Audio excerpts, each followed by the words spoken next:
కూడిన పరిశుద్ధ సంఘమంతటికి తండ్రి అయిన దేవుని నుండి ప్రభువైన యేసుక్రీస్తు నుండి కృపయు సమాధానమును అనుగ్రహింపబడాలని దేవుని వేడుకుంటున్నాను. ప్రియులారా, ప్రభువు మనకు అనుగ్రహించిన తోడును బట్టి ఈ దినము దేవుని రాజ్యమును గురించి ఇంకొంత వర్తమానంలో మనం కొనసాగుదామండి. పోయిన వారం జ్ఞాపకం చేసుకున్న కొన్ని సంగతులను మరలా మీ మనసుకు తీసుకొని వచ్చి ఈ దినము ఆ సంగతులు ముందుకు తీసుకెళ్లాలని నేను ఆశపడుతున్నాను. మనందరికీ అర్థమవుతుంది, ప్రతి ఆదివారం ప్రభుతో మనం నడుస్తున్న కొద్దీ మన అనుదిన ప్రార్థనలోను మన అనుదిన ఆలోచనలోను మనం పెద్దగా ఆలోచనకు తెచ్చుకునే విషయం ఏమిటి అంటే బైబిల్లో నుంచి దేవుని రాజ్యము గురించి మనం పెద్దగా ఆలోచించట్లేదు. ప్రియమైన వాళ్ళారా, నొప్పించుటకు చెప్పటం లేదు, మన స్థితి చెప్తున్నాను మీతో. దానికి పలు కారణాలు మనతో ఉన్నాయి, నేను ఒప్పుకుంటాను. అనారోగ్యాలు ఉండొచ్చు, ఆర్థిక ఇబ్బందులు ఉండొచ్చు, ఇంకా సో మెనీ అండి, చాలా కారణాలు ఉండొచ్చు.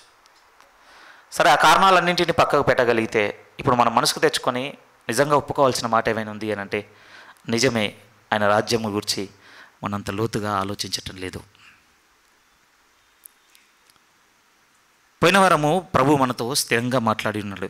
ప్రభు అన్నాడు, మీకు అక్కరగా ఉన్నవేవో నాకు తెలుసు. దాని అర్థం మళ్ళీ అడగొద్దనే ఉద్దేశం కాదు, కానీ వాటికంటే ముందుగా ఇంకొక దానికి చోటు ఇచ్చాడు. ప్రియమైన వాళ్ళరా, మన భక్తి జీవితంలో ప్రభువు మొదట మీరు ఆయన రాజ్యమును వెతకండి. First priority, first things first అంటుంటారు కదా. మొదటి విషయాలు మొదటగా మనము పెట్టుకోగలిగితే ఆ మొదట్లో ఏం పెట్టుకోమంటుండంటే ప్రభు, ఇప్పటి నుంచి ఆయన రాజ్యమును పెట్టుకోండి. మీకు కొంచెం బలమైన ఒక మాటతో గుర్తు చేసి ఉన్నాను. ఆయన రాజ్యము దేన్ని గుర్తు చేస్తుంది మనకి అంటే ఆయన యొక్క సర్వమైన అధికారం అంతటిని మన మీద కలిగి ఉండే స్థితిని ఎప్పుడు వెతుకుతూ ఉండండి. కొంచెం సరళంగా చెప్పాలి అంటే ఆయన మిమ్మల్ని పరిపాలించడం, మీరు ఆయనకు లోబడేటువంటి ఆ స్థితిగతులను ఎప్పుడు వెతుక్కుంటూ ఉండండి. అన్ని విషయంలో అంటే అన్ని విషయంలో. పోయిన వారం మనం గుర్తు చేసుకున్న మాట ప్రియమైన వాళ్ళరా, ఈరోజు కూడా అందులో కొంత మనం నడవాలండి. దానికి ముందుగా ఒక స్థిరమైన మాట దగ్గరికి మిమ్మల్ని తీసుకెళ్లాలని ఆశపడుతున్నాను. ప్రియమైన వాళ్ళరా, ఈ వారకాలము కొంత ఇంటికి వచ్చిన తర్వాత మళ్ళీ గురువారం బయలుదేరి శుక్రవారం వచ్చాం. శనివారం మళ్ళీ కొంత ఏకాంత సమయం దొరికింది. నేను కొంచెం ఆలోచించుకోవడానికి అవకాశం కలిగిందండి. ఏం ఆలోచించుకున్నానో మీతో చెప్తాను. ప్రియమైన వాళ్ళ, నేను బలహీన పడుతున్నాను ప్రభువా, నిజంగా చెప్తున్నాను మీతో ఈ మాట. అంటే చెడ్డ పనులు చేస్తున్నానని, చూడకూడని చూస్తున్నానని, ఏవో దుర్భాషలు ఆడుతున్నానని, ఇతరుల గురించి చెడు స్ప్రెడ్ అదేం కాదండి. నా అంతరంగానికి దేవునికి మధ్య అంతరాయం, గ్యాప్ పెరుగుతున్నట్టుగా నాకు అనిపించింది. నా గొంతే కొంచెం పోయిందన్న, అది అట్లే వస్తుంది. అదే కొంచెం బ్రేక్ అయినట్టుగా వస్తుంది. నాకు వ్యక్తిగతంగా అనిపించిందండి, నిజం. శుక్రవారం రాత్రి, శనివారం రాత్రి, బహుశా ఈ వారంలో తక్కువ నిద్ర కలగడానికి కూడా నాకు అదేనేమో ఆలోచించుకుంటున్నాను. ప్రియమైన ప్రభువా, నాకు నా అంతరంగంలో ఉన్నటువంటి ఈ స్థితికి మధ్య ఎక్కువ గ్యాప్ అనిపిస్తుంది. ఫీల్ అవ్వండి ప్రియమైన వాళ్ళారా, దాన్ని మీరు. నిజమే మాట్లాడుతున్నానండి మీతో, లేనిదేం చెప్పటం లేదు. ఎడబాటును మనము ఫీల్ అవ్వాలండి. తల్లి ఉందనుకోండి, బిడ్డల్ని బాగా ప్రేమిస్తుంది, అనురాగంతో అన్నీ చేస్తుందండి.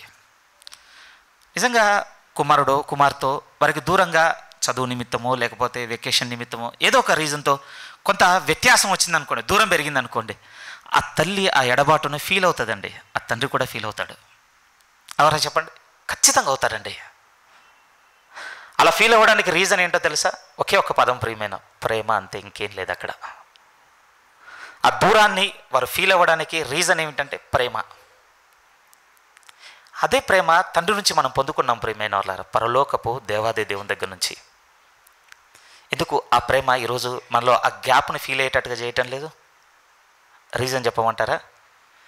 మనం ప్రేమించట్లేదు దేవుణ్ణి. నిజమండి. కుమారుడు ఉన్నాడు అనుకోండి, మాటికి ఫోన్ చేస్తుంటే ఎందుకమ్మా ఊకే ఫోన్ చేస్తావు, నీ సేఫ్గానే ఉన్నాను నిన్నని చెప్పాను కదా. ఓకే, ఆ చిన్న ప్రాయంలో ఉన్న ఆ కుమారుడిని తెలియకపోవచ్చు అనుకుందాం కొద్దిసేపు, కానీ తల్లి మాత్రం ఖచ్చితంగా ఎంక్వైరీ చేస్తుందండి. టైంకి తిన్నాడా, సరిగ్గా నిద్రపోయావా, జర్నీ అంతా సేఫ్గా అయిందా, ఎలా ఉన్నాయి అక్కడ పరిస్థితులు, వెళ్ళినట్టుగా అయ్యా, ఏంటి ఇంత.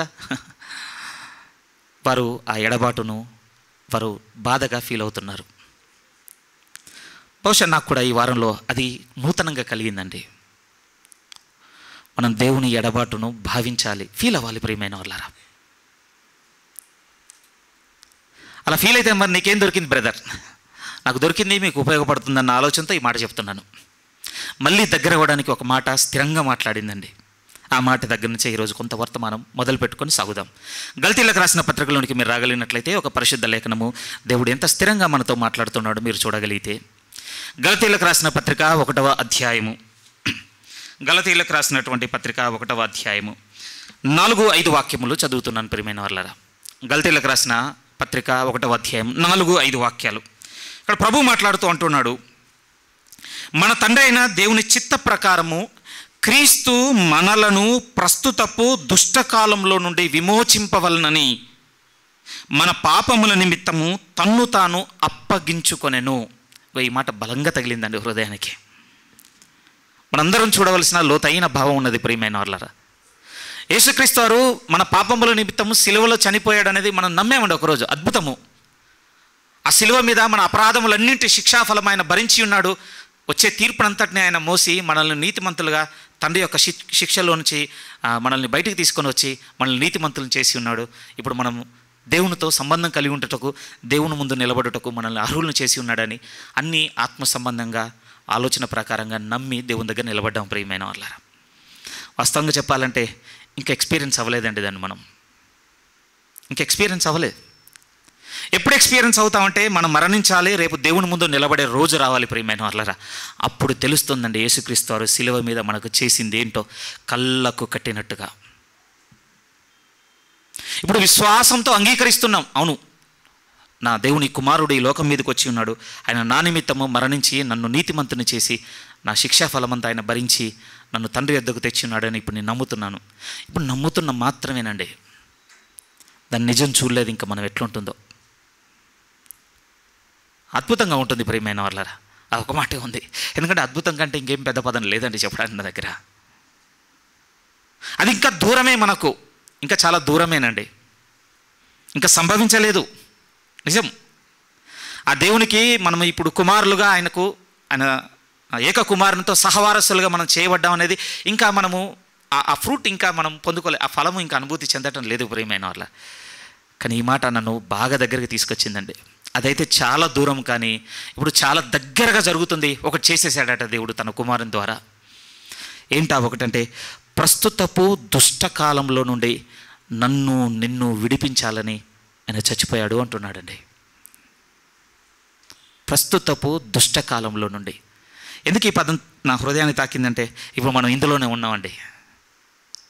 మనం ప్రతిరోజు అనుభవిస్తున్నది, ప్రతిరోజు ఈ కంటితో చూస్తున్నది, ఈ చెవితో వింటున్నది, ఈ నోటితో మాట్లాడుతున్నది, ఈ చేతితో తాకుతున్నది, మనము అనుభూతి చెందగలుగుతుంది, వెళ్ళగలుగుతుంది, రాగలుగుతుంది. ఏంటంటే ఈ ప్రస్తుతపు దుష్టకాలంలో మనం ఉన్నాం ప్రియమైన. మనం లేని పీరియడ్ ఏం కాదు ఇది. కాకపోతే మనం ఏమనుకుంటున్నామంటే, ఒప్పుకుంటాను, నిజంగా ఒప్పుకుంటాను, నేను మీ వాళ్ళ వాడిని కదా.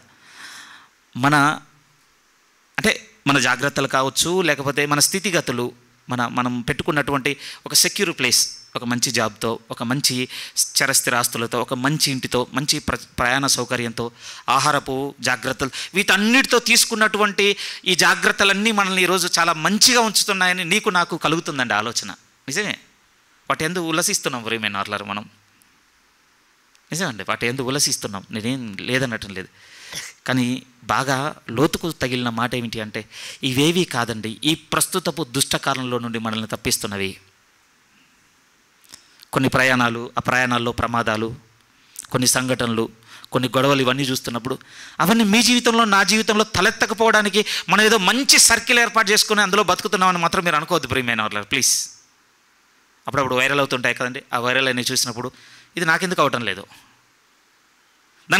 దానికి మన దగ్గర ఉన్న ఆన్సర్ ఏమిటి అంటే, మనం తీసుకుంటున్నటువంటి జాగ్రత్త అయి ఉండొచ్చు, మన పెంపకం అయి ఉండొచ్చు, లేకపోతే మన చుట్టూ ఉన్న బంధువులు అయి ఉండొచ్చు, మన నైబర్స్ అయి ఉండొచ్చు అనుకుంటాం మంచివాళ్ళుగా. ఏం కాదండి ఇది. ప్రస్తుతపు దుష్టకాలంలో ఎన్ని జరుగుతాయో చూద్దామండి ఒకసారి. ఒక భక్తుడు రాసుకుంటూ ఒక పాట పాడుకుంటున్నాడు. ఆ పాట ప్రార్థనగా ఉంది. ఆ ప్రార్థన ఈరోజు మనం వాక్యపట్నంగా చదువుకున్నాం, ఉత్తర ప్రత్యుత్తరంగా చదువుకున్నాం. అందులో ఏం జరుగుతుందని ఆ భక్తుడు చెప్తున్నాడు. తన చుట్టూ చూడగలిగితే అవన్నీ ఈరోజు మన హృదయానికి రావాలి. ఈ ప్రస్తుతపు దుష్టకాలంలో మన చుట్టూ అవన్నీ జరుగుతున్నాయి, కానీ వాటన్నిటిలో నుండి దేవుడు కాపాడుతున్నాడు ప్రియమైన వాళ్ళారా. అది మీ హృదయానికి ఈరోజు చేరుతుందండి. 140 కీర్తనలోనికి మీరు వస్తే, ఆ భక్తుడు మాట్లాడుతున్న ఆ లోతైన కీర్తన మనం చూడగలిగితే ఆ సేవకుడు అవే తన పాటలో పాడుకుంటున్నాడండి బలంగా. 140 కీర్తనల గ్రంథము 140వ అధ్యాయము 1 నుంచి కొన్ని వాక్యాలు అలా మళ్ళీ చదువుకుంటూ వెళ్ళిపోదాం ప్రియమైన వాళ్ళ. సరే, ఒకటి మనం చదవడం వల్ల ఇందులో ఉన్నటువంటి లోతైన విషయాన్ని మనం పట్టుకోకపోయి ఉండవచ్చు ఉత్తరపత్రికంగా చదువుతున్నప్పుడు. ఇప్పుడు చూద్దామండి మనసుతో. 1 నుంచి మీరు చూడగలిగితే ఈ భక్తుడు అంటున్నాడు. 140 కీర్తన మొదటి నుంచి నేను చదువుతున్నాను, మీరు చూడండి. దావీదు కీర్తన. యెహోవా దుష్టుల చేతిలో నుండి నన్ను విడిపింపుము. ప్రస్తుతపు దుష్టకాలంలో నుండి మనల్ని విమోచించవలనని తన కుమారుడు మన నిమిత్తము తన్ను తాను అర్పించుకున్న మాట మన హృదయంలో పెట్టుకుంటే అసలు ప్రస్తుతపు దుష్టకాలంలో ఎన్ని జరుగుతాయో ఇక్కడ ఉంటాయని లిస్ట్. ఒక విధంగా ఆయన అంటున్నాడు, దుష్టుల చేతిలో నుంచి నన్ను విడిపించు దేవా. ఇంకా అదే మాత్రం, బలాత్కారము చేయి వారి చేతిలో పడకుండా నన్ను కాపాడుము. లేరా చెప్పండి? అప్పుడప్పుడు ఆశ్చర్యం అనిపిస్తుంది. మేము కూడా సిటీకి ఎర్లీ టైమ్స్లో చదువుకోవడానికి ఇక్కడికి వచ్చిన దినాలు ఉన్నప్పుడు చాలా లేట్ నైట్స్ అండి. ఇక్కడ చర్చ్ అయిపోయి ఇంటికి లేటుగా వెళ్ళిపోయిన రోజులు ఉండేదండి. మమ్మల్ని ఏ రోజు కూడా ఎవరో అనామకులు వచ్చేసి ఆటోలో బలవంతంగా మా అక్కల్ని ఎత్తుకొని పోయిన సంఘటనలు జరగలేదండి ఎప్పుడు. అలా భూమి మీద జరగటం లేదా చెప్పండి మన చుట్టూ? ఈరోజు ఇంకా మన కుటుంబంలో కొంతమంది క్షేమంగా సౌకర్యంగా ఇంటికి రాగలుగుతున్నారు ప్రియమైన వాళ్ళారా. మంచి కంపెనీలో జాబ్ చేస్తున్నారు, ఇంకా క్యాబ్ డ్రైవర్ చాలా నమ్మకమైన వాడు, అందుకోసం సేఫ్గా ఇంటికి వస్తున్నారు పిల్లలు అనుకుంటున్నారా? లేదండి, లేదు. మన చుట్టూ బలాత్కారం చేయవారు ఉన్నారండి, కానీ వారి చేతిలో నుండి ఈరోజు కాపాడుతుంది ఎవరు? నేను దూరంగా ఉండేసరికి దేవునితో నా ప్రేమలో ఉన్నటువంటి ఎడబాటును నేను ఇన్ని రోజులు అనుభూతి చెందలేదు, కానీ ఇలా దగ్గరికి తెచ్చుకొని మనసుకు చూసుకుంటే అనిపిస్తుంది, నిజం ప్రియమైన వాళ్ళారా, మన దేవుడు మన చుట్టూ ఆవహించి ఉన్నాడు. నమ్మడానికి, దాన్ని ఎందుకు పెనవేసుకోవడానికి మీకు నాకు బలం కావాలి. ఈరోజు చిన్న విషయాలు కాదండి, టర్న్ చేయగలిగితే ఇంకా అనుకుంటూ వెళ్ళిపోతున్నాడు ఆయన. వారు తమ హృదయంలో అపాయకరమైన యోచనలు చేయుచున్నారు. మన గురించి అనుకోవట్లేదా? బోల్డ్ ఎంతమంది అవకాశం దొరికితే మన జీవితాన్ని తలక్రిందులు చేయాలని చూసేవారు ఎన్నో ఉన్నాయండి. చిన్నదేం జరగటం లేదండి మన చుట్టూ. ఇలా మన చుట్టూ జరగడానికి కారణం మీతో చెప్పమంటే నేను ఒకటి చెప్తాను ప్రియమైన వాళ్ళారా, మనం నిలిచిన్న విశ్వాసంలో నుండి పడిపోవాలంటే మన జీవితం తలక్రిందులు కావాలండి. అలా కావడం దుష్టుని యొక్క ఆలోచన కూడా.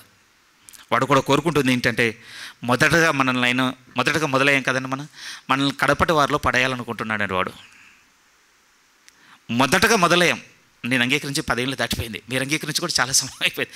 ఎప్పుడో మొదలయ్యామండి. వాడు టార్గెట్ ఏంటో తెలుసా? మీ పట్ల నా పట్ల ముందుకెళ్తున్న కొద్దీ ఇక కడపటి వారి వంతులో పడిపోవాలి, మనం వెనక్కి వెళ్ళిపోవాలి. అలా వెళ్ళటం లేదంటే వెళ్ళిపోతున్నాడు తెలియకుండానే. అందుకోసం కొంచెం మళ్ళీ ముందుకు లాక్కు రావడానికి ఈ చిన్న మాటలు ప్రియమైన వాళ్ళ. దేవుడు అంటున్నాడు మనల్నట ప్రస్తుతపు దుష్టకాలంలో నుండి విమోచించాడట ప్రియమైన వాళ్ళారా. అందుకోసమే మన చుట్టూ సౌకర్యం ఉందండి. కానుకల నిమిత్తం జరుగుతున్న ప్రార్థనలో వింటుంటే నిజమే కదా, ఎంత వెల్ఫేర్ చేస్తున్నాడు మనకు దేవుడు, ఎంత సంక్షేమం ఉంది మన చుట్టూ. ఉన్నాయండి, వివాహాలు ఉన్నాయి, ఉద్యోగాలు ఉన్నాయి, గర్భఫలాలు ఉన్నాయి, వృద్ధి ఉంది ప్రియమైన వాళ్ళారా. ఇంత సంక్షేమం ఎందుకు మీకు నాకు? ఎందుకు ఇంత సంక్షేమము? ఉన్నది దుష్టకాలము. ఈ దుష్టకాలంలో ఉన్నటువంటి వీటన్నిటిలో పడకుండా మీకు నాకు కాపుదల ఎందుకు? ఎందుకంటే తన కుమారుని ద్వారా అంగీకరించగలిగితే మనల్ని విమోచించాడు. ఆ విమోచనపు ఫలాలన్నీ ఈరోజు మీరు నేను తింటున్నాము.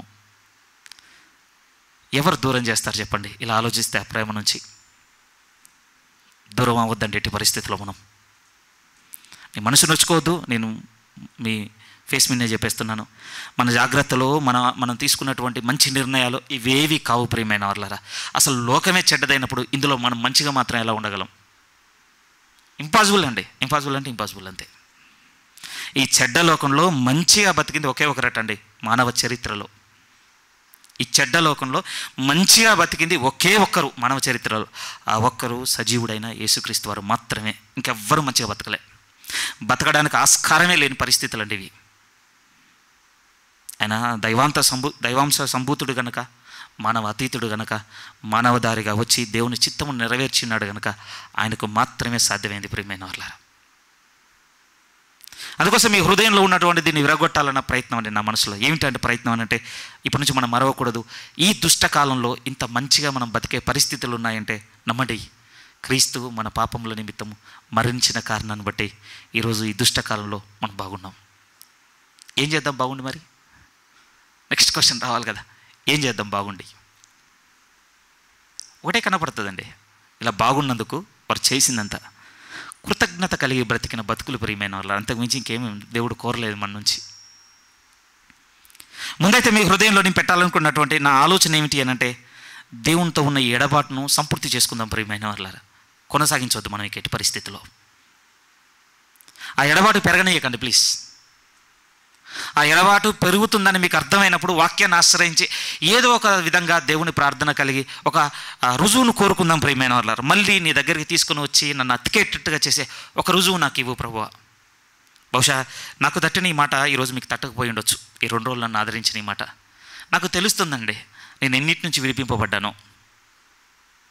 ఈరోజు ఇంటర్నెట్లో ఉన్న కొన్ని చూసినా, లేకపోతే ధనం వైకున్న కొన్ని చూసినా, కళ్ళ ముందు కనపడుతున్నటువంటి స్త్రీలో ఉన్నవి కొన్ని చూసినా, వీటన్నిటి నుంచి నా మనసు తిప్పబడుటకు నాకు అర్థమవుతుంది ప్రియమైన వాళ్ళ, ప్రస్తుతపు దుష్టకాలంలో నుండి నన్ను విడిపించవలనని నా ప్రభు నా కొరకు చనిపోయాడు. నా అనుభవాలు మీకు సరిపోకపోవచ్చు, ఎందుకంటే నా పరిస్థితులు, నా వయసు, నా అనుభవం వేరు. మీకుంటాయి కదా. నేనేం చెప్తున్నాను ఈ మొదటి మాటలో అంటే, ప్రభువులో ఉన్నటువంటి ఈ ఎడబాటు దగ్గర అవ్వడానికి, దూరం పెరగకుండా దగ్గర అవ్వడానికి కారణాలు వెతుక్కోండి ప్రియమైన వాళ్ళ వాక్యాన్ని ఆశ్రయించి. అది ఎప్పుడు జరుగుతుంది అంటే, మీరు ఎడబాటుని ఫీల్ అవుతేనే. నేను బాగానే ఉన్నానంటే ఏం లేదండి, ఇక దేవుడే మాట్లాడంతే. ఇదొకటి మాత్రం మీ హృదయంలో నింపుకోవాల్సిందే కోరుతున్నాను. మళ్ళీ రాజ్యం గురించి కొంచెం మాట్లాడుకుందాం ప్రియమైన. దీర్ఘంగా ఏం చెప్పను, స్ట్రైట్గా చెప్పేస్తాను, సూటిగా చెప్తాను, కానీ కొంచెం లోతుగా ఉంటుందండి ఈరోజు వర్తమానం. ప్లీజ్ ఏకాగ్రతగా వినవలసిందిగా నేను కోరుతున్నాను. నిజంగా చెప్తున్నాను, మీరు గ్రహించగలిగే శక్తి మీకు దొరికిందో లేదో నాకు తెలియదు, కానీ నేను చెప్పడానికైతే సిద్ధపడుతున్నానండి. కొరింథీయులకు రాస్తున్నటువంటి మొదటి పత్రిక 4వ అధ్యాయంలోనికి మీరు రాగలిగితే, పోయిన వారైతే మొదట ఆయన రాజ్యమును వెతకండి అన్నాడు కదా. ఆ రాజ్యమును గురించి ఇంకొక కొనసాగింపు మాట, లోతైన మాట మీరు చూడడానికి ఇష్టపడగలిగినట్లయితే దేవుని వాక్యం మనతో మాట్లాడుతుంది. చూడండి, కొరింథీయులకు రాస్తున్నటువంటి మొదటి పత్రిక 4వ అధ్యాయము 19-20 వాక్యములు చదవాలనుకుంటున్నాను. 19-20, 4వ అధ్యాయం 19-20. ప్రభు చిత్తమైతే త్వరలో మీ యొద్దకు వచ్చి ఉప్పొంగుచున్న వారి మాటలను కాదు, వారి శక్తినే తెలుసుకుందును. చాలా సంఘర్షణ జరుగుతుందండి ఆ సంఘంలో. పౌలు గారికి లెటర్ వెళ్ళింది, చర్చ్లో పరిస్థితులు అస్సలు బాలేవు.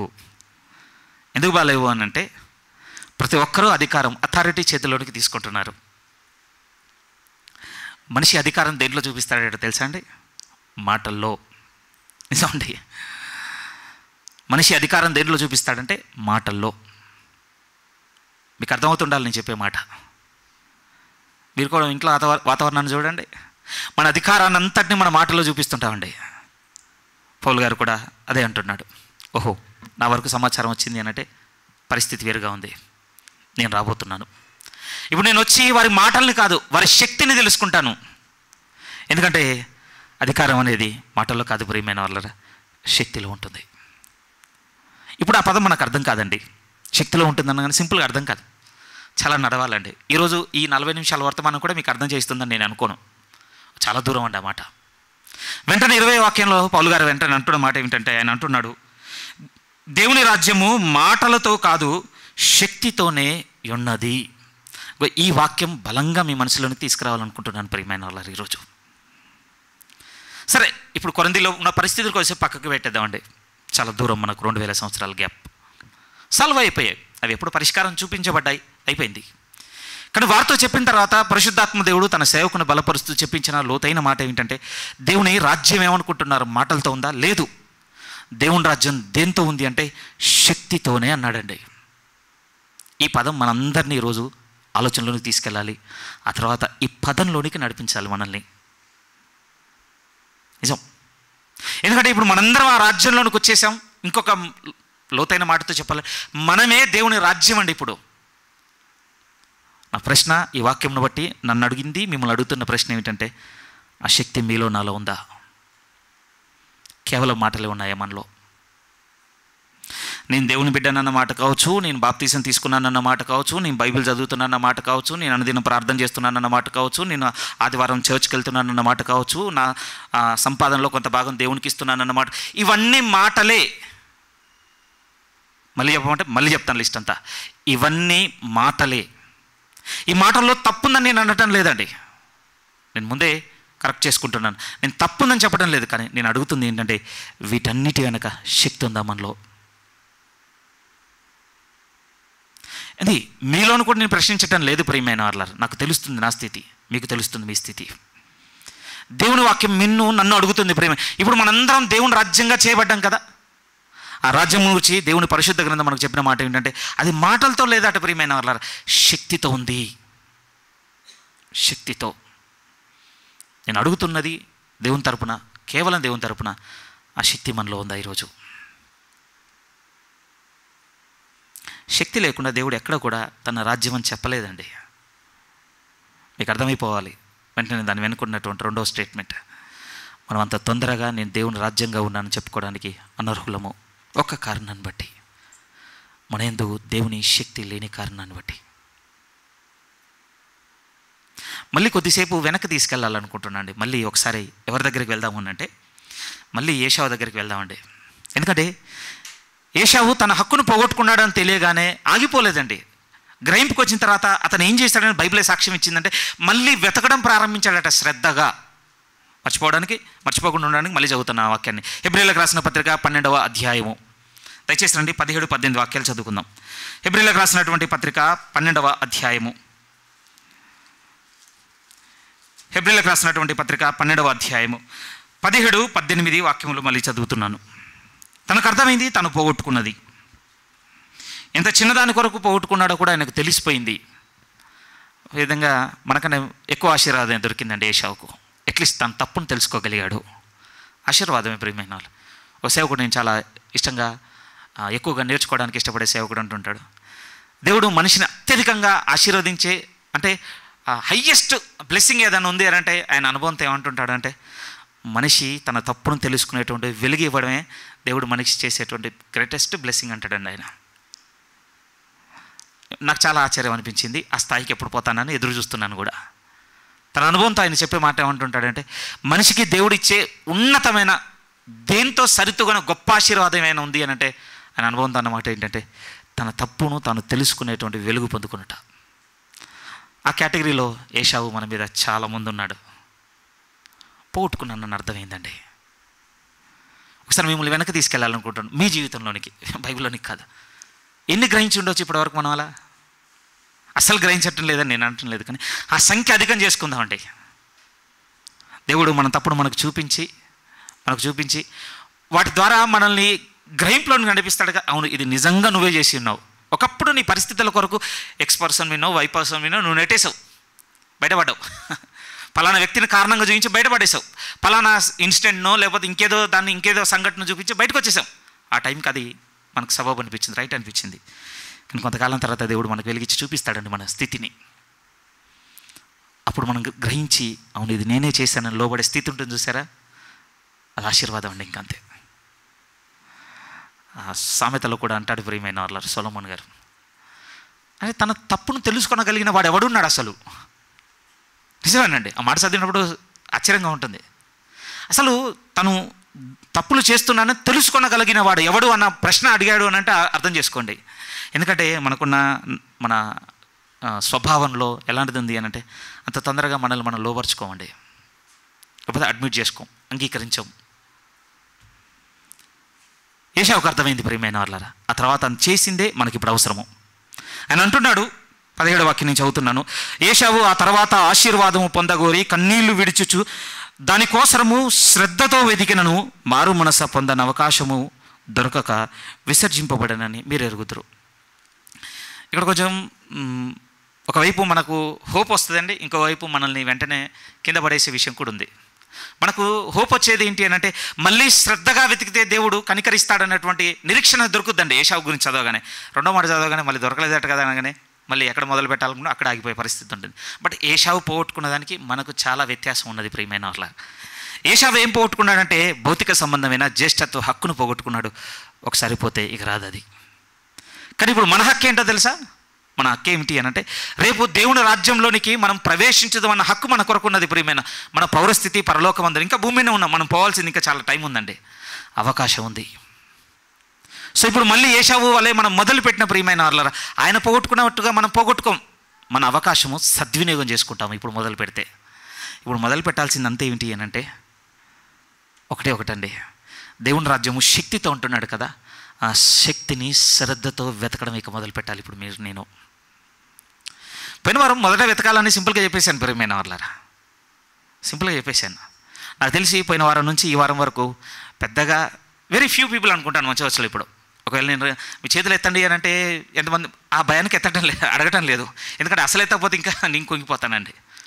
మనల్ని ఎంతమంది పోయిన వారం వాక్యము మనల్ని ఎంతమందిని ప్రభావితం చేసిందో, దేవుని ఆత్మ ఎంతమందిని నిజంగా పురికొలిపిందో నాకు తెలియదు. కానీ మీరు ఒకసారి ఆలోచించాలి ప్రియమైన వాళ్ళారా, దేవుడు మాట్లాడుతున్నాడు అంటే మన అవసరం ఎరిగి మాట్లాడుతున్నాడు.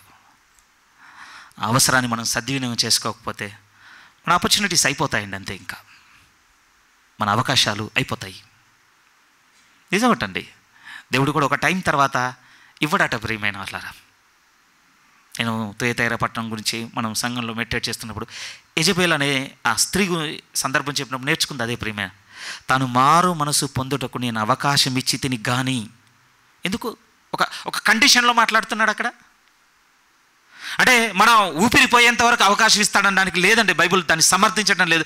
దేవుడు ఒక స్థాయి తర్వాత ఇక అవకాశం ఇవ్వడు మనకి. అది మీ జీవితంలో నా జీవితంలో అయిపోయే దశలో ఉంటే ఏం చేద్దాం? ఇంకా తెలియదండి మనకి ఏ దశలో ఉందో. నిజంగా అలా ఆలోచించినప్పుడు భయం అయితే ప్రియమైన వాళ్ళారా. అప్పుడప్పుడు ఏమనిపిస్తుంది అంటే ఇంత ఇన్వెస్ట్మెంట్ అంతా అండి జీరో అయిపోద్ది. చిన్న ఇన్వెస్ట్మెంటా చెప్పండి?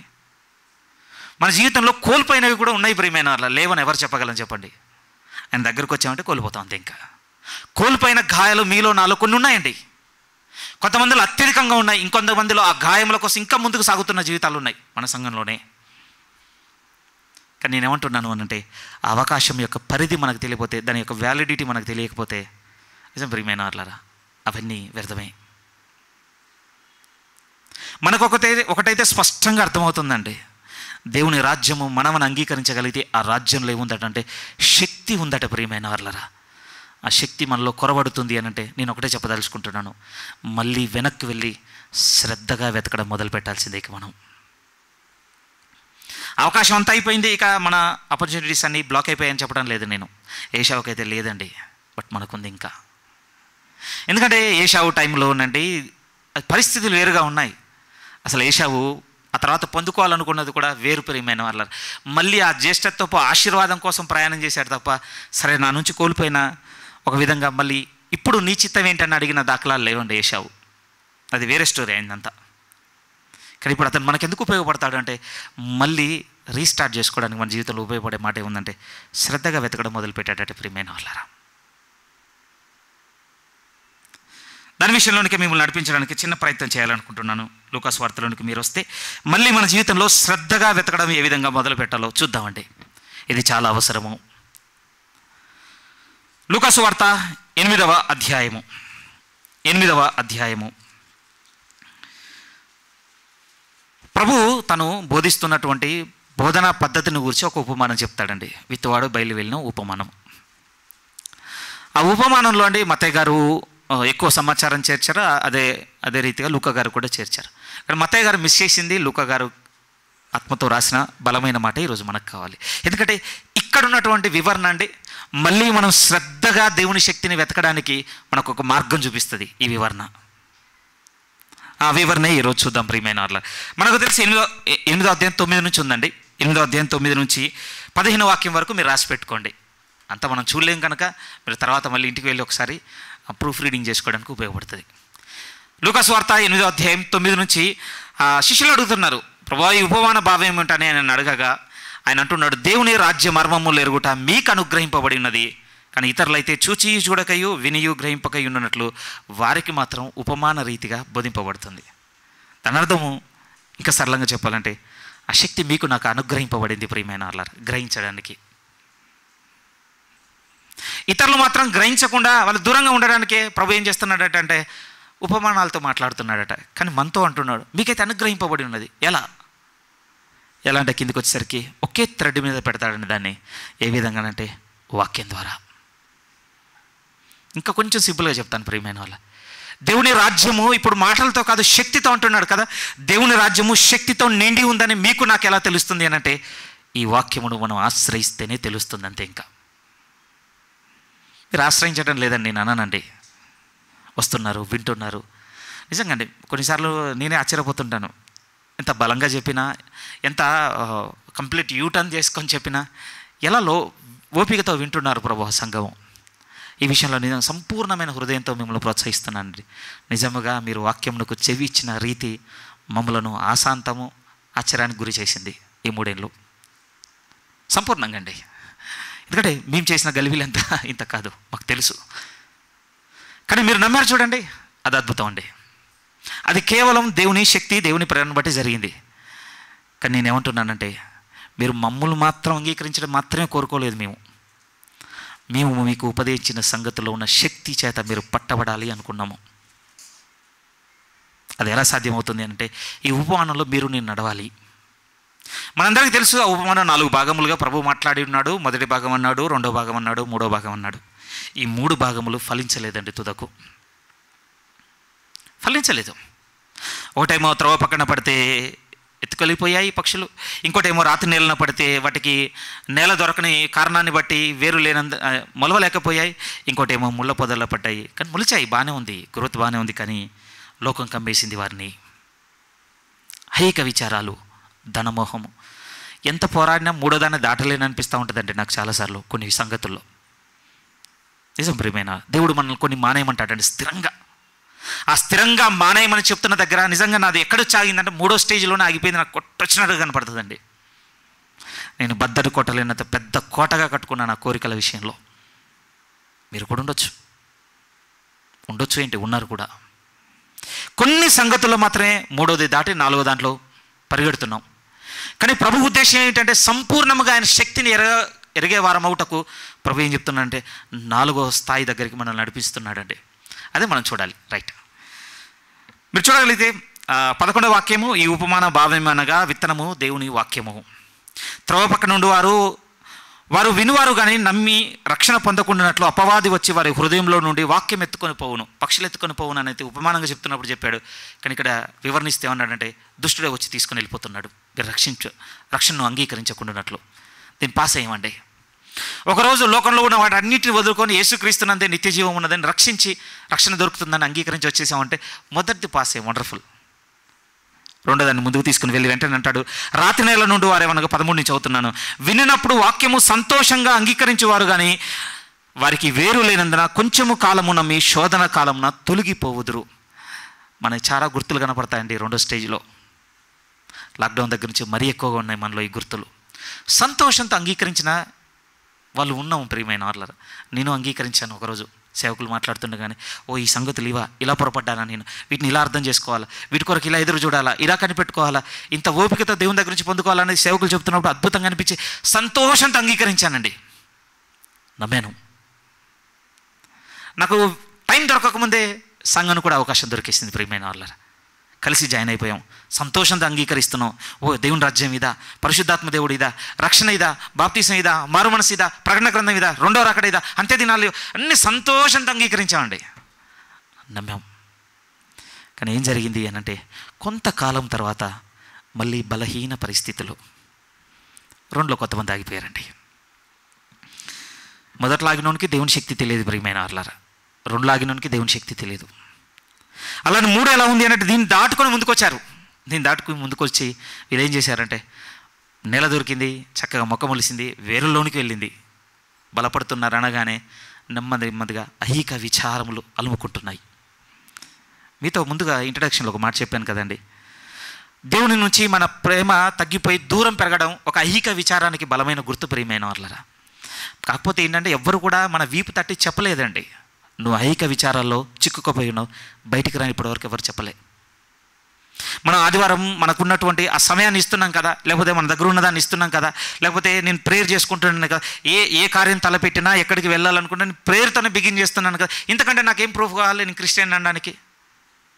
ఎవరు తట్టి చెప్పలేదండి మనతో. మనం ఐహిక విచారాలతో అల్లుకపోయేసాం. నిజం ప్రియమైన వాళ్ళరా, ఐహిక విచారాలు ఎలా ఉంటాయో తెలుసా అండి, దేవుడిచ్చేటివన్నీ ఇచ్చేస్తుంటాయండి మనకి. ప్రభు ఒక దగ్గర మాట్లాడుతూ ఉంటుంటాడు, లూకాసు వార్తలు ధనవంతుల గురించి చెప్తూ వాళ్ళ విషయంలో అంటాడు, అయ్యో మీరు కోరిన ఆదరణ ఇప్పుడు పొంది ఉన్నారనేస్తాడండి ధనవంతులతో. మరి చదువుకున్నాం, ఇదే లూకాసు వార్త, పేజీ వెనక తిప్పండి, 6వ అధ్యాయంలోనే కనపడుతుంది మీకు ఆ మాట. లూకాసు వార్త 6వ అధ్యాయం కొంచెం బలంగా ఉంటుందండి ఈ లేఖనము. ఈ పలుమార్లు నేను సంఘంలో చెప్పి ఉన్నాను, ఇంకా మీరు గ్రహించాలని ఆశపడుతున్నాను ఆ విషయంలో. 24వ వాక్యము, లూకా సువార్త 6:24 ప్రభు మాట్లాడుతూ ఉంటున్నాడు, అయ్యో ధనవంతులారా, మీరు కోరిన ఆదరణ మీరు పొంది ఉన్నారు. అయ్యో ఇప్పుడు కడుపు నిండి ఉన్నవారులారా, మీరు ఆకలి గొందురు. ఎందుకంటే ఏమండి, నిజంగా బైబిల్ అంతా క్లియర్ అండి.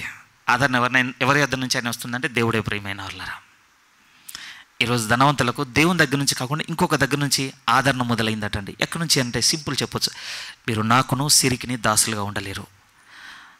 ఆయన సిరితో ఆయనతో ఈక్వల్ చేశాడంటేనే మనకు అర్థమైపోవాలండి. కొన్ని విషయాల్లో దేవుడు ఇవ్వగలిగే ఇచ్చే స్థాయి ధనానికి ఉన్నది. లేదా అంటే ఉందండి ఈరోజు. లేకపోతే మనం ఎందుకు పరిగెడతాం చెప్పండి దాని వెనుక? మీరు దాని వెనుక పరిగెడుతున్న దాని గురించే మాట్లాడుతున్నాను. మీ చేతుల కష్టం గురించి నేను తప్పుగా చెప్పటం లేదు ప్రియమైన వాళ్ళారా. కానీ ఈరోజు ఆ చేతుల కష్టం ఉంది మనలో హైక విచారములను తీసుకొని వచ్చి మనల్ని కప్పేద్దు. దానికి ఎంత శక్తి ఉందట అంటే బతికిన చెట్టును చంపేస్తుందటండి. మొదటి 2 దశల్లో ఉన్నదైతే ఇంకా బతకలేదు ప్రియమైన వాళ్ళారా, అసలు మొలవడానికి ఆధారమే దొరకలేదు. కానీ 3వ దశలో ఉంది ఎలా ఉందంటే బతికిందండి ఆ చెట్టు. ఒక విధంగా చెప్పాలంటే మన హృదయంలో విత్తబడిన విత్తనము దానికి ఒక రూపం వచ్చింది. రూపం వచ్చిందంటే చిన్న విషయం కాదండి, చిన్న విషయం కాదు. ఫామ్ అవుతుందండి. గర్భంలో శిశువు ఫామ్ అవుతున్నప్పుడు ఒక జాయ్ ఉంటుందండి ఆ మదర్కి. చెప్పడానికి నా దగ్గర అనుభవం లేదు, కానీ మీకు తెలుసు ఆ పదాలు. ఏమంటే మనలో మొలుస్తుంది అని అంటే వాక్యం వల్ల సంతోషం వచ్చేసిందండి.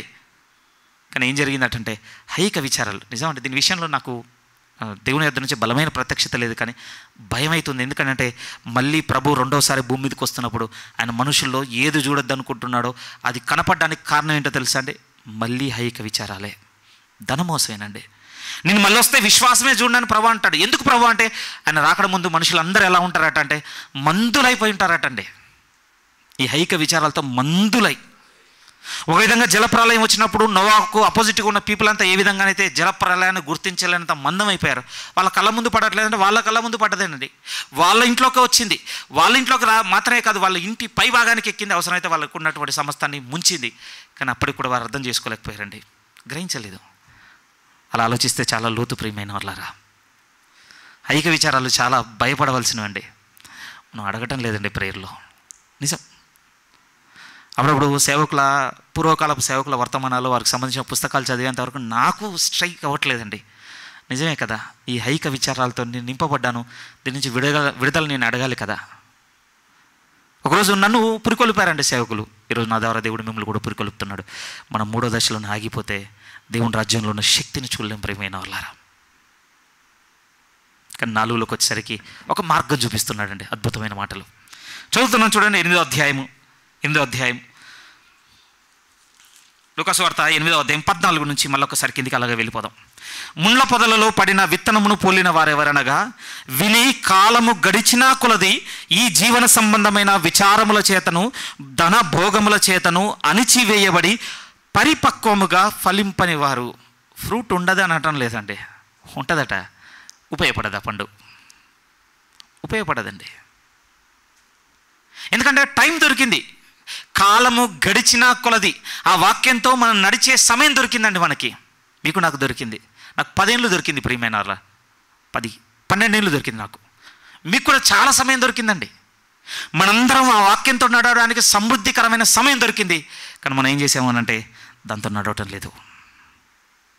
ఏం జరిగింది అనంటే అపరిపక్వంగా ఫలించేసామండి. ఒక విధంగా లవదోకీయ సంఘం అనుకోండి, ఏదో ఒక రకంగా ఉంటే అయిపోయేది ఆ సంఘము. నువ్వు వెచ్చగా లేవు, చల్లగా లేవు. చల్లగా ఉంటే ఇంకో దానికి ఉపయోగపడతావు లోకల్లో, వెచ్చగా ఉంటే ఇంకొక దానికి ఉపయోగపడతావు. అట్లీస్ట్ మెడిసిన్గా నన్ను వాడతారు. కానీ నీ టౌన్కి వచ్చేసరికి నీ వాటర్ వచ్చే స్ట్రీమ్ స్టేట్ ఎలా ఉంది అని అంటే నువ్వు వెచ్చగా ఉన్నావు. నువ్వు అటు బయట పారేయడానికి పనికొచ్చేటట్టుగా లేవు, లేకపోతే మెడిసిన్గా వాడడానికి పనికొచ్చేటట్టు. ఆ సంఘంతో ఏ విధంగా అయితే పోల్చి చెప్పాడో ఈరోజు అదే పరిస్థితి ప్రియమైన వాళ్ళరా. నిజమండి, ఈరోజు మీరు అదే అనుభూతి చెందారో లేదు, కానీ ఒక బలమైనటువంటి నిజంగా అండి, ఫస్ట్ సాంగ్ నుంచి ప్రార్థనల వరకు, ప్రకటన గ్రంథం చదివేంత వరకు ఒక బలమైనటువంటి ఫీలింగ్ నేను ఎక్స్పీరియన్స్ అయ్యానండి.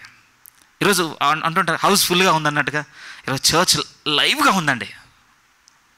గంభీర స్వరంలో దేవునితో పాడుతూ నిజంగా మనస్ఫూర్తిగా దేవుని వాక్యంతో నడుస్తూ ఆ గంభీరం చూడగానే ఇది ప్రతిరోజు ఉంటే ఎంత బాగుంటుందో అది మన మనసుకు తెలుస్తుంది ప్రియమైన వాళ్ళారా. ఆ ప్రజెన్స్ అపరిపక్వంగా ఉంటానండి, అంత ప్రజెంట్ఫుల్గా ఉండలేము మనం దేవుని సన్నిధిలో. కొంతమంది ఉంటారండి, వారిని మాత్రమే దేవుడు రిపీటెడ్గా వాడుకుంటుంటాడు. వారికి మాత్రమే రిపీటెడ్గా అవకాశాలు వస్తుంటాయి. బ్యాక్ బెంచర్స్ అన్నట్టుగా బ్యాక్ టు బ్యాకే, ఇంకా వెనక్కి వచ్చేసామా, కలిసామా, మనం ఒక చూపించామా, వెళ్ళిపోయామా. అపరిపక్వత. వారు దేన్ని చూడలేకపోతున్నారంటే ఆ దేవుని రాజ్యంలో ఉన్న శక్తిని చూడలేము. అలా ఉంటే మీ మనసుకు చేరుతున్నాయి అనుకుంటున్నాను. ముందే మీతో చెప్పాను, కొంచెం భారమైందండి ఈరోజు. ఇంకా సున్నితంగా చెప్పాలంటే మీ ముఖం మీద మాట్లాడినట్టుగా ఉంటుంది. సరే, అలా చెప్తున్నందుకు అలానే ఉంటుందండి. ఆగిపోయాం మనం అక్కడే. ముందుకెళ్దాం ప్రియమైన వాళ్ళారా. మళ్ళీ నేను చదువుతున్నాను 14 నుంచి. ముళ్ళ పొదలలో పడిన విత్తనములను పోలిన వారెవరనగా విని కాలము గడిచిన కొలది ఈ జీవన సంబంధమైన విచారముల చేతను ధన భోగముల చేతను అణిచివేయబడి పరిపక్వముగా ఫలింపని వారు. కానీ 15లో అంటున్నారు, మంచి నేల నుండి విత్తనమును పోలిన ఎవరనగా యోగ్యమైన మంచి మనస్సుతో వాక్యమును విని దాన్ని అవలంబించి ఓపికతో ఫలించువారు. ఇది మత్తయిలో ఉండదండి ఈ స్టేట్మెంట్. ఇదే చాలా ముఖ్యమైన స్టేట్మెంట్. దేవుని రాజ్యము శక్తితో ఉందంటున్నాడు కదా. ఆ శక్తిని నేను నిజముగా ఎప్పుడు అనుభూతి చెందగలమనంటే ఈ 15 వాక్యంలో నడిస్తే తప్ప. దేవుని వాక్యం మాత్రమే ఇప్పుడు మనకున్న రిసోర్స్ అండి, ఆ రాజ్యంలో ఉన్న శక్తిని మనం అనుభూతి చెందడానికి. ఎందుకంటే ప్రియమైన వాళ్ళారా, ఇప్పుడు శక్తి ఉందనుకోండి, ఉదాహరణకి దాన్ని మనము అనుభూతి చెందేంత వరకు అంటే మోసపోవడానికి చాలా ఆస్కారాలు ఉంటాయి. ఉదాహరణకి ప్లెయిన్గా చెప్పాలి అని అంటే పరిశుద్ధాత్మ దేవుని తీసుకుందాం ప్రియమైన వాళ్ళారా. వ్యక్తిగతమైన అనుభవం, వ్యక్తిగతమైనటువంటి మనకు గుర్తు లేదనుకోండి, వేరే వారు ఏది చెప్పినా నమ్మి మోసపోవడానికి చాలా ఆస్కారాలు ఉంటాయి ప్రియమైన వాళ్ళారా. అలా మన జీవితంలో చాలా జరిగాయండి, చాలా జరిగాయి. ఓపికతో దేవుని యొద్ద కనిపెట్టుకొని పొందుకునేంత ఎదురుచూపు మనకు లేకపోవడం కారణాన్ని బట్టి రకరకాల అభిప్రాయాలను, రకరకాల సిద్ధాంతపరమైనటువంటి బోధనలు వినేసి ఎలాంటి స్థితిలో ఆగిపోయామంటే ఎంత గందరగోళము. ఈ గందరగోళం అంతా ఎందుకు? ఒక ప్లేన్ది పెట్టుకొని ఆ ప్లేన్లో ఉంటాను, కూలిపోద్దండి. ఒకరోజు కూలిపోయింది మా జీవితంలో. తర్వాత గ్రహింపు ఏంటో తెలుసా? అది మాటల్లో లేదు, ఆ శక్తి అనేది. ఆ శక్తి ఎందులో ఉంది అని అంటే పొందుకోవడంలో ఉంది. అలానే ప్రియమైన దేవుని రాజ్యపు శక్తి, లేకపోతే దేవుని రాజ్యము శక్తితో నిండి ఉంది అంటున్నాడు కదా. ఎలా తెలుస్తుందంటే నేను సింపుల్గా చెప్తాను ప్రియమైన వాళ్ళ. ఈ వాక్యంలో 15 వాక్యంలో మనం చదివిన 8-15లో నేను ఉంటే తప్ప ఆ రాజ్యం శక్తితో అని ఎందుకు అంటున్నాడో పౌలు గారు మనకు అర్థం కాదు. కన్క్లూజన్లో అండి చాలా టఫ్తో ఒకటి చెప్పి ముగించేస్తానండి. ఎందుకు ఇదంతా నేను చెప్తున్నాను? అసలు అది నేను స్టార్టింగ్ చెప్పేయచ్చు ప్రియమైన వాళ్ళ. కాకపోతే ఏంటి అని అంటే మీరు ఎవ్వరు నమ్మరు దాన్ని చెప్పగానే. నిజం, మీరు ఎవ్వరు నమ్మరు దాన్ని. అందుకోసం ముందు నేను గ్రౌండ్ ప్రిపేర్ చేసుకున్నాను. గ్రౌండ్ ఏంటి అని అంటే ఇలా నడిస్తే నేను ఈరోజు బోధించేది మీకు ఒకరోజు తెలిసిపోతుందండి. వెరీ సూన్ నేను చెప్తున్న ఈ వాక్యంలో మీరు నిలబడితే నేను ఈరోజు సంఘంలో నిలబడి చెప్పాను మీకు ఈజీగా తెలిసిపోతుంది రాజ్యంలో ఇంత లోతైన విషయం ఒకటి ఉందని. కాకపోతే మీరు ఇందులో నడవలేదనుకోండి, నేను చెప్పింది ఈరోజు మర్చిపోతారు మీరు. ముందైతే ప్రియమైన వాళ్ళారా, నేను ఆయన రాజ్యంగా చేయబడ్డాం కదా. మనము ఈరోజు శక్తితో నిండి ఉండాలంటే నాకైతే ఒకటే ఒక మార్గం కనపడింది. ఆ మార్గం ఏంటంటే దేవుడు మన హృదయంలో విత్తుతున్న ఈ వాక్యము, ఈ విత్తనము మనం మంచి మనసుతో అంగీకరించి ఓపికతో ఫలిస్తేనే ప్రియమైన వాళ్ళారా ఆ ఫలం ఏంటో మనం భుజించగలము. ప్రభు కూడా మత్తయి సువార్తలో ఉపమానం చెప్తున్నప్పుడు శాస్త్రులు పరిశీలతో మాట్లాడుతున్న ఒక మాట ఇక్కడ చదువుకొని ఇక్కడికి వద్దామండి. మత్తయి సువార్త 20వ అధ్యాయంలోనికి రండి. ఇక్కడ చేపెట్టుకోండి. మత్తయి సువార్తలో ఉన్న మాట చదువుకొని వస్తే ఎందుకు ఈ మాట నేను ఈ విధంగా వివరిస్తున్నాను మీకు కొంత బోధపడుతుంది. మత్తయి సువార్త 20వ అధ్యాయము, 20 కాదు 21. మత్తయి సువార్త 21వ అధ్యాయము, 21వ అధ్యాయం చాలా దీర్ఘమైంది, 46 వాక్యాలు ఉన్నాయి. అందులో ఉపమానం తర్వాత ఉపమానం 20వ అధ్యాయం నుంచి చెప్పగానే పరిశీలక అయిపోయింది, అర్థమైపోయింది ఈయన మా గురించే మాట్లాడుతున్నాడు. అటు తిరిగి మా గురించే చెప్తున్నాడు ఈయన. వాళ్ళకి అర్థమైపోయిన తర్వాత వాళ్ళతో ప్రభు చెప్పవలసిన అవసరం వచ్చింది. ఇదిగో ఇల్లు కట్టువారు నిషేధించిన రాయి మూలకు తలరాయి అని. ఆ మూలకు తలరాయి ఎవరు అనుకుంటున్నారు మీరు? వాళ్ళకి అర్థమైపోయింది ఈయనే ఎడిదిరిగి ఈయన అయ్యేటట్టున్నాడు. అంగీకరించలేదండి ఆ మూలకు తలరాయి ఈయనే అని, అంగీకరించలేదు వారు. వారితో ప్రభు ఎంత పెద్ద మాట అన్నాడో తెలుసా అండి. కింద చదువుతాం ప్రియమైన వాళ్ళ. ఇగో ఇల్లు కట్టువారు 42వ వాక్యం. మరియు యేసు వారిని చూచి ఇల్లు కట్టువారు నిషేధించిన రాయి మూలకు తలరాయి ఆయను, ఇది ప్రభు వల్లనే కలిగెను, ఇది మన కన్నులకు ఆశ్చర్యం అన్నమాట, మీరు లేఖనంలో ఎన్నడూనూ చదవలేదు అన్న తర్వాత కాబట్టి ఇప్పుడు చెప్తున్న కన్క్లూజన్ ఇక్కడ రిజెక్ట్ చేసిన కారణాన్ని బట్టి, కాబట్టి దేవుని రాజ్యము మీ యొద్ద నుండి తొలగింపబడి దాని ఫలమిచ్చు జనులకు ఇవ్వబడినని మీతో చెప్పుచున్నాను. నిజమండి. ఈ మాట తర్వాత శాస్త్రుల పరిశీలనలో ఎవరు ఎప్పుడు చూడండి ఏంటో తెలుసా? పరిశుద్ధాత్మ దేవునితో నిండిన శక్తి వారెవ్వరు చూడలేకపోయారు. వాళ్ళు పామరులని, వాళ్ళు తిరస్కరించినటువంటి ఆ 12 మంది అపోస్తులతో మొదలై అక్కడి నుంచి ప్రభంజనంలో కనపడినటువంటి సంఘంలో మాత్రమే కనపడిందండి ఆ శక్తి. వింత అండి. శిష్యులు స్వస్థపరుస్తున్నప్పుడు ఏమండి, అపోస్తల కార్యం చదవగానే 3వ అధ్యాయంలో నిజంగా అద్భుతమైన కార్యం జరుగుతుందండి. దేవాలయం మెట్ల మీద కూర్చున్నవాడిని స్వస్థపరిచేస్తారండి పేతురు, యోహానులు. ఎంత షేక్ అయిపోతారు అంటే శాస్త్రుల పరిచయాలు. అసలు ఈ శక్తి ఎక్కడి నుంచి వచ్చింది? ఆ శక్తికి లోబడాలన్న ఆలోచన కాదండి వారు చేసింది. ఆ శక్తిని దాచేయాలని అవసరమైతే యోహాను, పేతురులను చాలా దెబ్బలు కొట్టి ఇంకెక్కడ కూడా దీన్ని మీరు చెప్పొద్దని బయటికి వదిలిపెడతారు. ప్రియమైన వాళ్ళారా, దేవుని రాజ్యము మీ యొద్ద నుండి తొలగింపబడి దాని ఫలమిచ్చు జనులకు ఇవ్వబోతున్నాను. ఇక వీరు మాత్రం ఎలా భుజిస్తున్నారు ఆ ఫలాలు?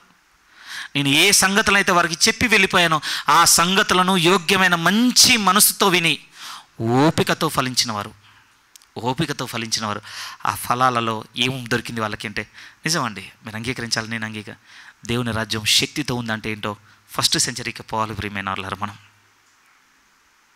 ప్రభావం అండి. ఆ ప్రభావానికి ఏది కూడా అడ్డు రాలేకపోయిందంటే ప్రియమైన వాళ్ళారా. అనారోగ్యాలు అడ్డు రాలేదు, ఆర్థిక ఇబ్బందులు అడ్డు రాలేదు, ఏమంటే నిజంగా వారికి రాబోతున్న ఉపద్రవాలు అడ్డు రాలేదు, నిజంగా వారికి అసాధ్యమైనది ఏది లేదన్నంత ప్రభావంతో ముందుకు వెళ్ళిపోయారు. ఎక్కడి నుంచి వచ్చింది ఇంత ఇమెన్సివ్ పవర్ అంటాం కదా? ఇంత లోతైన శక్తి ఎక్కడిది అని అంటే, వారు విన్న వాక్యమును ఓపికతో అంగీకరించి యోగ్యమైన మంచి మనసుతో ఫలించిన కారణాన్ని బట్టి అప్పుడు ఏర్పడిన సంఘము దేవుని రాజ్యం అయితే ఆ రాజ్యంలో కనపడిందంతా ఏమిటంటే దేవుని శక్తి. ప్రియమైన వాళ్ళారా, ఇప్పుడు మీతో అన్నాను, నేను ముగించేస్తానండి 15 నిమిషాల్లో. బాగా ఒక సీరియస్ చెప్తానన్నాను కదా. ఏంటి ఆ సీరియస్ అంటే, ఈ ప్రభావాన్ని చూడగానండి అనేకులు ఏం చేశారంటే బలవంతంగా జ్వరబడ్డం మొదలుపెట్టారండి.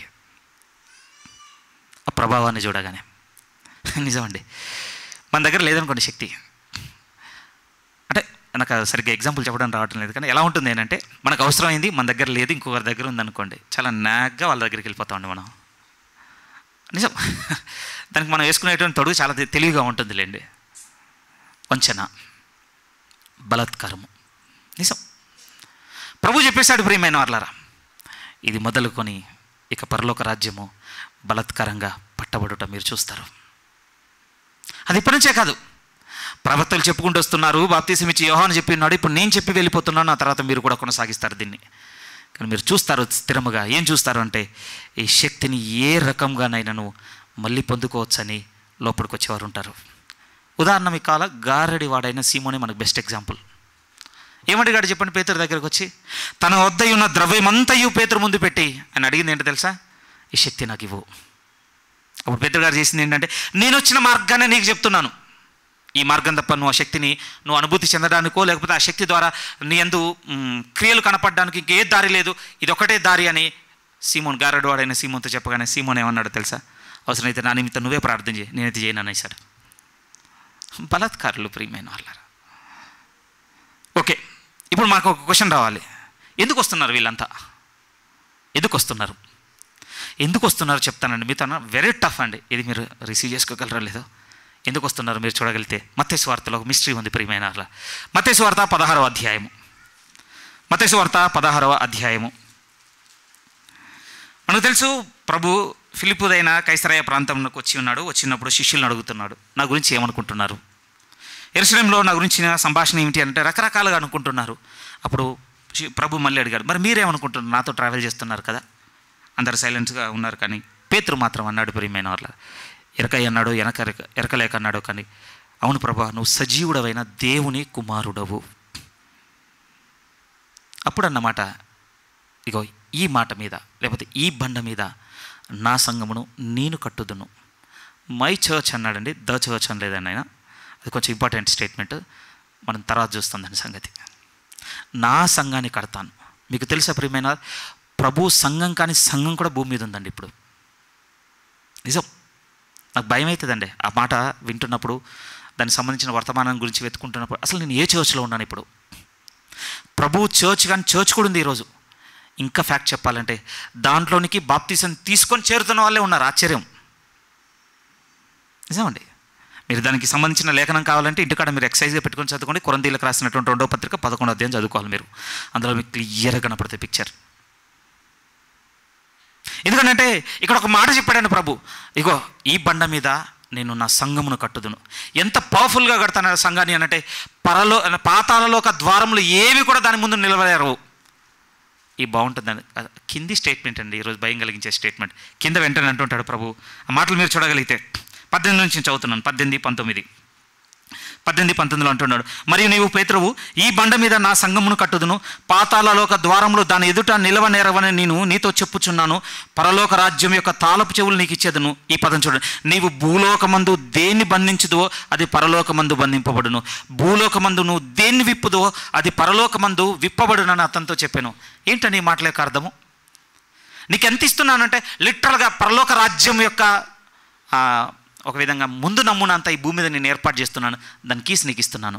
నీకే ఇస్తున్నానంటే నీ తర్వాత ఇంకెవరికి నన్ను కాదు, నీ గృహ నిర్వాహకత్వాన్ని విధిని నీకు ఇస్తున్నాను. అదే నీ కీ. నీకు ఇచ్చే కీ ఏమిటంటే ఇప్పటి నుంచి గృహ నిర్వాహకత్వాన్ని ఆ పరలోక రాజ్యం యొక్క తాళపు చెవి నీకు ఇస్తున్నాను. అయితే నీకు ఎంత అథారిటీ ఇవ్వబోతున్నానంటే ఇక్కడ నువ్వు ఓపెన్ చేస్తే హెవెన్లో ఇక్కడ ఉన్నటువంటి రాజ్యంలో ఉన్నవన్నీ అక్కడ ఓపెన్ అయినట్టే. నువ్వు ఇక్కడ దేన్నైతే లాక్ చేస్తావో అవి అక్కడ కూడా లాక్ అయినట్టే. దీనికి మీకు సాదృశ్యంగా చెప్పామంటే బిలాము ప్రవక్త బాగా మైండ్లో పెట్టుకోవాలి. ప్రియమే, ఎంత పవర్ ఉందో తెలుసా అండి బిలాము ప్రవక్తకి. నువ్వు ఎవరిని బ్లెస్ చేస్తే నేను వాళ్ళని బ్లెస్ చేస్తా, నువ్వు ఎవరిని శపిస్తే నేను వాళ్ళని శపిస్తా అంటాడండి బిలాంతో దేవుడు. అప్పుడు బిలాం తీసుకున్న నిర్ణయం ఏంటి? దేవుడు ఏర్పరచుకున్న జాతి జనాలను శపించడానికి పోతాడండి. శపించేటువంటి శక్తి లేదంటే ఉంది ప్రియమైన వాళ్ళ. దేవుడు ఏమైనా తీసుకున్నాడు అనుకుంటున్నావు? తీసుకోలేదండి. నువ్వు తప్పు మార్గంలో పోతున్నావు కనుక ఇప్పుడు అర్జెంటుగా నేను వచ్చేసి నీ దగ్గర నుంచి ఈ వరం నేను వెనక తీసుకుంటాను అనలేదండి దేవుడు. బిలాముకి ఎంత అథారిటీ ఉంది అని అంటే దేవునికి విరోధమైన వారిని శపించగలడు, దేవుడు ఏర్పరచుకున్న జనాంగాన్ని కూడా శపించగలడు. శపించడానికి శక్తి చేశాడు కానీ దేవుడు ఎందుకు బుద్ధి నేర్పాడండి. బట్ బుద్ధి నేర్చినా కూడా మనిషి మారలేదు ప్రియమైన వాళ్ళారా. ఐక విచారాల చేత కుయుక్తితో ఇంకొక ఆలోచన చెప్పాడు బాలాక్ రాజుకు. సరే, అది సెకండ్ థింగ్. నీకు రెఫరెన్స్గా గుర్తు చేస్తున్నాను అతన్ని. ఇప్పుడు పేతురుతో ప్రభు ఏమంటున్నాడు తెలుసా? నేను నీకు ఎంత అధికారం ఇవ్వబోతున్నాను అని అంటే పేతురు ఆ గృహ నిర్వాహక శక్తి ఏంటంటే నువ్వు సంఘంలోనికి ఎవరిని చేర్చుకుంటావో. ఎందుకంటే ఇది నా రాజ్యము. ఇక్కడ చేర్చబడిన వారందరూ అక్కడ చేర్చబడతారు, ఇక్కడ ఆపబడిన వారందరూ అక్కడ ఆపబడతారు.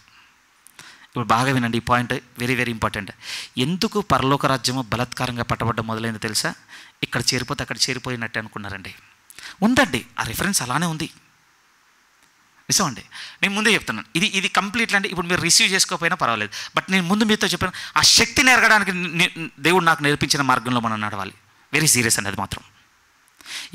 ఈ వాక్యమును యోగ్యమైన మంచి మనసుతో విని ఓపికతో ఫలిస్తేనే ఆ ఫలాలను భుజిస్తాం ప్రియమైన వాళ్ళ. ఇప్పుడు నేను చెప్పబోయేది ఎంత శక్తినిచ్చాడో తెలుసా దేవుడు రాజ్యమునకు. పేతురుతో అంటున్నాడు, నువ్వు ఇక్కడ దేన్ని బంధిస్తావో నేను అక్కడ దాన్ని బంధించేస్తాను.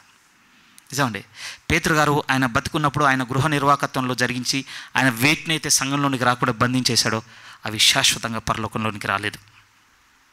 కానీ ఆయన దేన్ని అయితే రానిచ్చాడో సంఘంలోనికి అవి శాశ్వతంగా పరలోకంలో ఉన్నాయి ప్రియమైన వాళ్ళారా. ఇలా ఆలోచించినప్పుడు ఇప్పుడు ఈ సంఘంలో కూడా చాలా భయం కలిగింది ప్రియమైన. అసలు మా గృహ నిర్వాహకత్వం మేము ఏం చేస్తున్నాం? అసలు ఏవి ఇప్పుడు చర్చ్లో మేము రిస్ట్రిక్ట్ చేస్తున్నాం? ఎందుకంటే అవన్నీ కూడా దేవుడు అంటున్నాడు అవి పరలోకమందు కూడా నేను ఆపుతాను. ఒక విధంగా ప్రియమైన ప్రభు యొక్క మంత్రివర్గం అండి మనమంతా. ఈ పదం బాగుందండి, ఎందుకంటే రాజ్యం కదా. ఇప్పుడు మనల్ని అందరినీ ఆయన సెనేటర్గా మార్చుకుంటున్నాడు ప్రియమైన వాళ్ళ దేవుడు. ఎందుకంటే ఆయన ఒక శక్తితో యుగ యుగంలో రాజ్యం చేద్దాం అనుకుంటున్నాడు కనుక. నేను ముందేం చెప్తున్నానంటే ఆ పవర్ తెలియాలండి మనకి. అది మిస్యూజ్ అయిందనడానికి నేను ఏం ప్రూవ్ చేయిస్తున్నానంటే చాలామంది వచ్చేసారట ప్రియమైన వాళ్ళ. ఏదో ఒక రకంగా తీసేసుకుందాము, ఏదో ఒక రకంగా తీసుకుందాం. కానీ దేవుడు స్థిరంగా చెప్తున్నాడు. అలా వచ్చిన వాళ్ళంతా కొరందీలో కొట్టుకుంటున్నారండి. మీతో అన్నాను కదా, మాటల్లో అధికారంతో పట్టుకొని వచ్చేసారు. పౌలు గారు అన్నారు, ఏం క్లెయిమ్ చేసుకుంటున్నారు మీ మధ్య ఇప్పుడు వాళ్ళుండి? వాళ్ళందరూ దేవుని రాజ్యం అని క్లెయిమ్ చేసుకుంటున్నారా? అసలు దేవుని రాజ్యం మాటలతో ఉంటే కదా. నేను వస్తున్నాను మీ మధ్యకు, నేను ప్రూవ్ చేసి చూపిస్తాను. దేవుని రాజ్యం ఇప్పుడు మాటలతో కాదు శక్తితో ఉంది. నేను బంధించేవారు బంధింపబడతారు అంతే. అందుకోసం అన్నాడండి 5వ అధ్యాయం. మనకు అధ్యాయాలు విడగొట్టేసరికి అందులో ఉన్నటువంటి ఆ మంచి సందర్భం యొక్క పరిమళ పోయింది. కానీ వెంటనే 4వ అధ్యాయం కింద 5వ అధ్యాయంలో ఏముంటుందో తెలుసా? మీలో జారత్వం జరుగుతున్నదన్న మాట నా దాకా వచ్చింది. మీరు ఎంత పిచ్చి పని చేశారంటే అసలు బయటికి గెంటేయాల్సినవన్నీ ఇంకా ఉండనిస్తున్నారేంటి? ఎందుకన్నాడు ఆ మాట? ఎందుకన్నాడు? మీరు ఇక్కడ దేన్నైతే బంధిస్తారో అది అక్కడ బంధింపబడుతుంది. మీరు ఇక్కడ దేన్నైతే మీరు వెల్కమ్ చెప్తారో అది దేవుని రాజ్యంలో ఉంటుంది. చిన్నది కాదండి ఈరోజు సంఘం అనేది భూమి మీద. బట్ మనకి ఇవి బిహాండ్, నాకు తెలుసు. నేను ఈరోజు మీకు ఫోర్టేస్ట్గా ఇంత విజన్ ఓపెన్ చేశాను మీ కళ్ళ ముందు. దీనంతా మీరు వెంటనే యాక్సెప్ట్ చేయాలని నేను కోరుకోవడం లేదు. కానీ నేనేం ఆశపడుతున్నాను అంటే కొరింథీ సంఘంతో పౌలు గారు చెప్పిన మాట మన జీవితంలో ఉండాలి. ఇప్పుడు ఆయన రాజ్యం మనమైతే ఇది మాటలతో ఉండదు, ఇక శక్తితో ఉండాలి మనలో. అందుకోసమే ప్రియమైన వారలారా, ఇప్పుడు శ్రద్ధతో వెతుకుదామండి. ఎలా? ఓపికతో ఆయన వాక్యం విని యోగ్యమైన మంచి మనసుతో స్వీకరించి ఓపికతో ఫలించడం మొదలు పెడదాం. ఆ ఫలాల్లోంచి బయటకు వచ్చేది ఏమిటంటే దేవుని యొక్క శక్తి తెలుస్తుంది మనకి. నేను ఇదంతా మీ నుంచి ఏమి ఆశించలేదు ప్రియమైన, నేను కోరుకునేది ఒకటేనండి. నాకు ఆ శక్తి లోపంగా ఉంది ప్రభువా, ఇప్పుడు నేను శక్తితో నిండిన జీవితంలోనికి నడవాలనుకుంటున్నాను, ఆశ రేకెత్తించాలనుకున్నాను ఈరోజు నా మాటల ద్వారా. బట్ ఫైనల్గా ఏంటంటే మీకు వాక్యం ద్వారా చెప్పేది, ఇలా అపరిపక్వంగా ఉండి ఫలింపులో లేనిది శక్తిరహితంగా ఉన్నది ఆయన రాజ్యం కాదండి. కానీ దేవుడు నిశ్చయంగా చెప్పినాడు మనతో, తన్ను అడుగువానికి ఎంతో నిశ్చయముగా పరిశుద్ధాత్మ నేను అనుగ్రహిస్తును అన్నాడు. అడుగుదాం ప్రియమైన వాళ్ళరా, ఆ ఆత్మదేవుని మనం పొందుకుందాం. ఆయన చేత ఆవరింపబడి నడవడానికి ముందుకు సాగుతామండి. ఎందుకంటే మనము ప్రభు రాజ్యంలో ప్రతినిధులుగా ఉండుటకు వెళుతున్న వారము.